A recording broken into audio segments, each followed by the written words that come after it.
Hey everyone, Shahar here from Waves. Today I'm going to walk you through the basics of mixing a multi-track drum kit. Keep in mind there are 100 different ways you can mix your drums depending on your song and the drums you receive, but I'm going to walk you through some of the basic things that I did for this specific song that I'm working on now. So let's listen to what everything sounds like after all the processing that I did.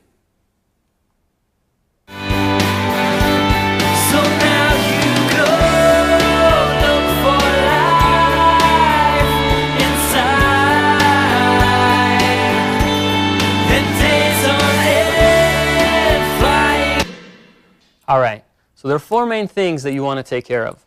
First of all is the internal balance of the separate drum tracks. For example, in this case, the kick and the snare are more prominent. The hi-hat not so much because there's not an important part to it. It's also coming through the overhead some. You want to balance your overhead track versus your room track. One has more cymbal information and one has more early reflections from the room. So that's that. The second thing you want to do is process some of the individual drum tracks. In this case, I EQ'd and compressed the kick, snare, and overhead. The third thing you're going to do, parallel compression. I'm going to show you that technique in just a second. And the fourth thing, we're going to add a little bit of reverb to the snare. So let's jump right in. Here's what my kit sounded like when I got it.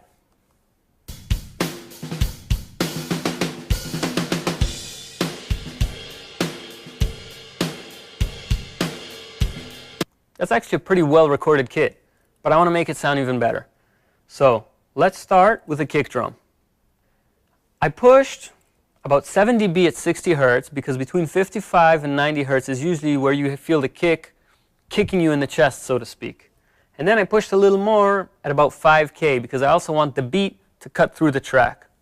I then took out some at about 500 to clean it out, make it sound a little tighter and less boxy. So without this EQ, it sounds like this.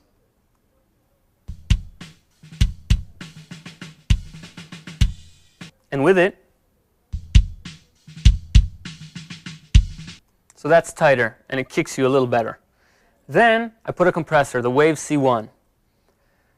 I set the threshold low enough so that the compressor is really working, with a ratio of 8:1 in this case, and put the attack slow enough so that the weight and the impact of the kick comes through the compressor, and the compressor doesn't compress right from the beginning and kill all the transient. So in this case, 45 milliseconds. I set the release to be really fast because that gave it a sort of snap.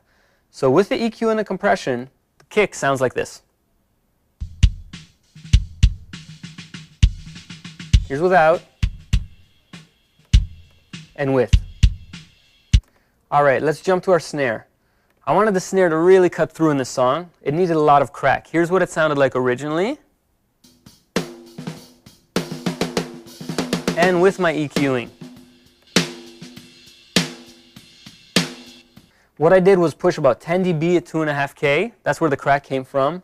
Added some more at about 7.5K to keep it bright. And then I added 6 dB at about 150 Hertz to give it some weight, because without it, it sounded a little papery. Here's without that push at 150 Hertz. And with it.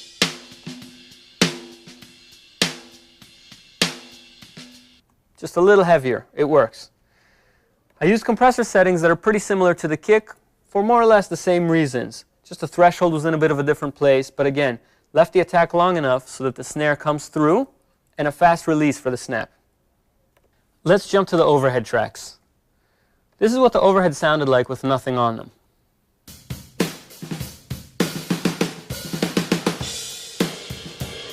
So I used the Waves REQ6 and I pushed quite a lot at 12.5K. Here's what it sounds like.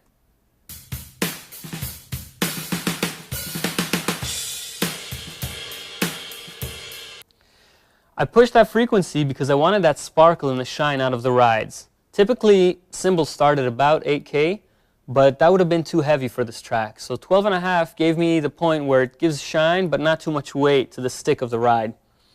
I pushed some more at 2.5 to add crack to the snare, cleaned it out at about 350, and then pushed a little bit at about 80 Hertz just to give it a little bit more weight to the overhead track. Here's what it sounds like with. Without. Then I used the Waves C1 compressor. And in this case, I put a pretty fast attack time because, again, I didn't want the heavy sticks on the ride. I just wanted it to really flatten things out and give it a bit of a wash on those cymbals. That was the main reason I EQ'd and compressed the overheads this way. So here's what it sounds like.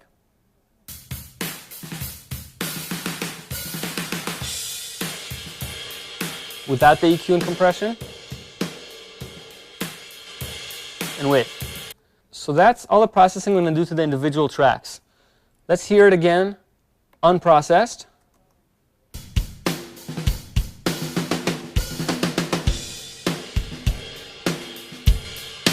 And with those EQs and compressors. Now I'm going to do something called parallel compression. Parallel compression is when you take a track, you duplicate it, and you compress one of those duplicates really hard and blend it with the original. And you play them side by side. So in this case, I took all my drums and I sent them the output to bus 5 and 6, set an aux to receive bus 5 and 6, set another aux to receive bus 5 and 6, and put a compressor on that.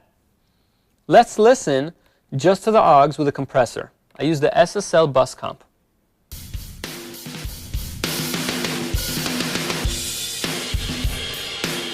Sounds really cool. It has that explosive sound, but on its own it would be too much.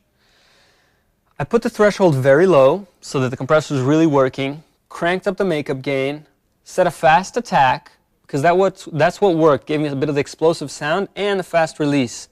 Let's see what it would have sounded like if I were to put a slow release. You're going to see it's going to pump, but not in a way that's flattering.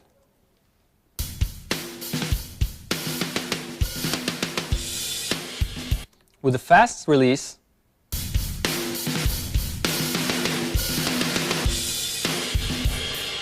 all right, so let's blend the uncompressed drums with this one.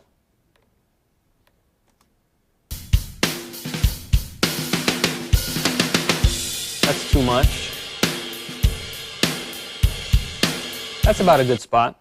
Let's hear it in the mix. So now you go look for life. Sounds pretty cool, but the crack of the snare is a little too close. So I wanted to add some reverb to the snare. I set up a send from the snare track out to a reverb. I put Waves IR1. I found a plate whose decay time works with the groove of the song. So here's just the snare without the reverb and then with. Here's without. And with. Without. And with. So that's about it. That should do it. Let's listen to the whole thing in the mix. I'm going to bypass all the processing I did and then put it back in and you can hear the difference. Thanks again for watching.